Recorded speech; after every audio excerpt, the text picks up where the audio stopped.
जय हिंद दोस्तों, गुरु study channel में आपका स्वागत है। आज हम इस वीडियो में ज्वालामुखी पर चर्चा करेंगे। चलिए शुरू करते हैं। देखिए, ज्वालामुखी ज्वालामुखी से पहले हम एक शब्द को पढ़ते हैं, ज्वालामुखीयता। यानी कि पृथ्वी के अंदर मैग्मा बनने से लेकर मैग्मा के बाहर निकलने की जो पूरा प्रक्रम होता है उसको हम क्या बोलते हैं, ज्वालामुखीयता बोलते हैं। ठीक है, कि पृथ्वी के आंतरिक भाग से भूपृष्ठ के ऊपर लावा का प्रवाह ये आंतरिक व बाहरी दोनों स्थानों पर होता है। यानी कि पृथ्वी का जैसे कि मैग्मा चैम्बर है, ये आप देख रहे होंगे। मैग्मा चैम्बर से बाहर एक निकला, किसके सेंट्रल वेंट से निकलते हुए बाहर जब निकला, तो जब इस जो आपका ये है क्रेटर है, ठीक है, यहाँ से निकलेगा और बाहर निकल जाएगा, तो ये बाहर किसके रूप में लिखेगा, लावे के रूप में। लेकिन अंदर क्या है, ये मैग्मा। जब ये मैग्मा अंदर से निकल रहा है, अंदर बना और बन के बाहर निकला और बाहर लिखा लावा के रूप में, तो इस पूरे प्रक्रम को बोलते हैं ज्वालामुखीयता। ठीक है, लेकिन पृथ्वी का जो है अंदर जब मैग्मा बन रहा होगा तो अंदर कहीं ना कहीं ये ठंडा भी हो गया होगा, बंद होगा, फिर बाहर निकलेगा। तो इसमें क्या है कि पृथ्वी के आंतरिक भाग से भूपृष्ठ के ऊपर लावा का प्रवाह ये आंतरिक व बाहरी दोनों स्थानों पर होता है, बाहर में भी होता है और अंदर में भी होता है।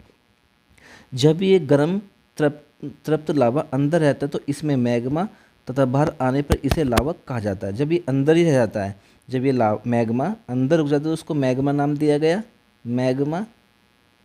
लेकिन जब ये बाहर निकल जाएगा, ये सब बाहर निकल जाएगा तो उसका क्या कहा जाएगा, इसको लावा बोला जाता है। ठीक है, चलिए कि ज्वालामुखी ये भाग पृथ्वी के ऊपर दिखाई देते हैं। जब ज्वालामुखी फटेगा तो केवल क्या बाहर दिखाई देगा, बाहर दिखाई देगा, अंदर तो दिखाई नहीं देता। लेकिन जब बाहर निकल जाएगा लावा, मैग्मा बाहर निकल जाएगा लावा के रूप में, तब इसको ज्वालामुखी कहेंगे। ज्वालामुखीयता, इससे संपूर्ण प्रक्रिया एवं स्थलाकृतियाँ आते हैं, आंतरिक एवं बाहरी सभी।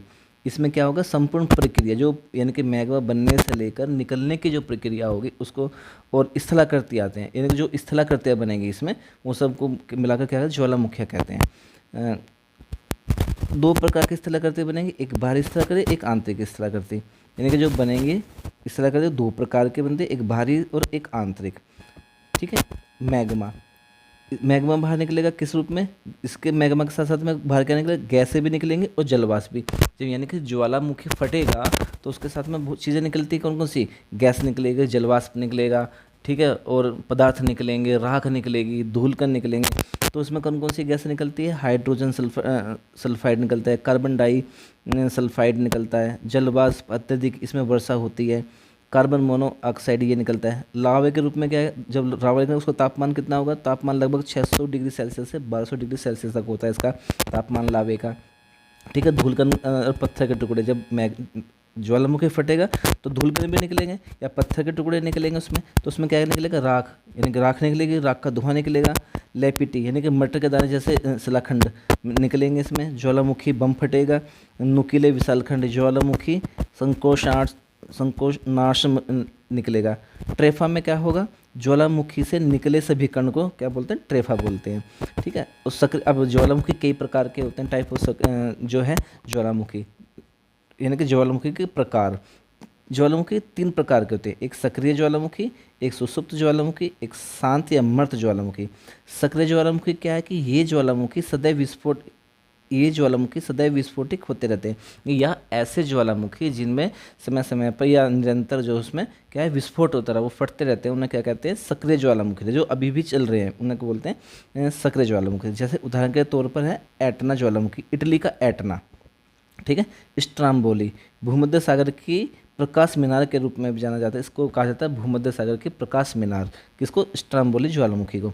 सुसुप्त ज्वालामुखी ये निरंतर सक्रिय न होकर अचानक से विस्फोट होते हैं, यानी कि ऐसे ज्वालामुखी जो बहुत समय पहले विस्फोट हुए थे लेकिन अभी बंद है, लेकिन वे कभी भी फट सकते हैं, तो उनको बोलते हैं सुसुप्त ज्वालामुखी। ये निरंतर सक्रिय न होकर अचानक से विस्फोटित होते हैं, जिससे अपार जनधन का नुकसान होने की आशंका बनी रहती है। उदाहरण के विसुवियस, इटली का विसुवियस। दूसरा है शांत ज्वालामुखी या मर्त ज्वालामुखी, ये प्राय समाप्त हो जाते हैं। ऐसे ज्वालामुखी जो बहुत कभी पहले जो है ज्वालामुखी फटे थे लेकिन अब या भविष्य में उनमें कोई भी विस्फोट होने की आशंका नहीं है, ऐसे ज्वालामुखी को शांत या मर्त ज्वालामुखी कहा जाता है। ये प्राय समाप्त हो जाता है, इनके मुख के स्थानों पर झीलों का निर्माण हो जाता है। उदाहरण के लिए पोपा ज्वालामुखी, म्यांमार का पोपा ज्वालामुखी। ठीक है। अब बाह्य स्थलाकृति, अब इससे बनने, जब मैग्मा फटेगा तो इस स्थलाकृति बनती है। तो स्थलाकृति आंतरिक स्थलाकृति और बाह्य स्थलाकृति, दो तरह की स्थलाकृति बनेगी। यानी कि जब मैग्मा पृथ्वी के अंदर ही रहेगा तो अंदर रहने पे भी कोई स्थलाकृति बनाएगा, यानी कि प्लेटों का भी निर्माण होगा और तरह की स्थलाकृति भी बनती है। लेकिन जब वो मैग्मा बाहर निकल जाएगा तो उसमें भी एक स्थलाकृति का निर्माण होता है। ठीक है, उसे बाह्य स्थलाकृति बोलते हैं। अब जैसे राख या सिंटर शंकु, एक बनेगा राख या सिंटर शंकु बनेगा। हवा में उड़ा हुआ लावा ठंडा होने पर ठोस में परिवर्तित हो जाता है।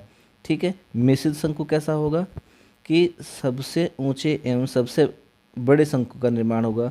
काल्डेरा का निर्माण तीव्र विस्फोट से जब क्रेटर धंस जाता है या शंकु का ऊपरी भाग उड़ जाए तो उस आकृति को काल्डेरा कहा जाता है। डॉट या प्लग, जब ज्वालामुखी के छिद्र में लावा भर जाता है, ठीक है, तो उसे क्या बोलते हैं, डॉट या प्लग बोलते हैं। ठीक है। बैथोलिथ, अब ये क्या है, बैथोलिथ है, स्टॉक है, लेकोलिथ है, ये सारी क्या है, चट्टानें, स्थलाकृतियाँ हैं। ठीक है। इसमें आग्नेय चट्टानी पिंड होता है, आकार बड़े गुंबद के जैसा होता है बैथोलिथ में। ठीक है। यह मूलतः ग्रेनाइट के बनता है। स्टॉक छोटे आकार का बैथोलिथ। लेकोलिथ, मैग्मा तेजी से ऊपर उठकर गुंबद का आकार धारण कर लेता है। ठीक है। लेपोलिथ, मैग्मा जमकर तस्तरीनुमा हो जाता है। फेकोलिथ, लहरदार मैग्मा का जमाव होता है।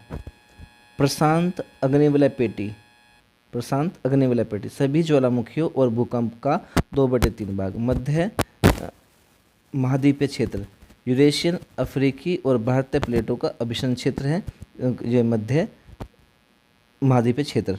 और मध्य अटलांटिक क्षेत्र में क्या होगा, अपसारी प्लेट सीमा का निर्माण होगा या बनेगी। ठीक है। ज्वालामुखी के देश, जिन जिन देशों में ज्वालामुखी हैं और फटते हैं उनमें देखिए उनका है Cotopaxi Ecuador, mount Cameroon Africa, Vesuvius Italy, Kilimanjaro Tanzania, Koh Sultan Iran, mount Shasta USA, Katmai Alaska. आशा करता हूँ आपको ये वीडियो पसंद आई होगी। कि लाइक करें, शेयर करें, सब्सक्राइब करें। ये वीडियो जो हम बना रहे हैं केवल मोटे मोटे तौर पर पॉइंटों को नज़र रखते हुए बना रहे हैं। अगर आपको किसी भी टॉपिक की फुल डिटेल और फुल नॉलेज जानकारी के साथ में आपको चाहिए तो हमें कमेंट करके ज़रूर बताएं। हम उस पर पूरी जानकारी विस्तार से आपको समझाते हुए चलेंगे और आपको पूरा उसका वर्णन देंगे। चलते मिलते हैं नई वीडियो के साथ, तब तक के लिए जय हिंद, जय भारत।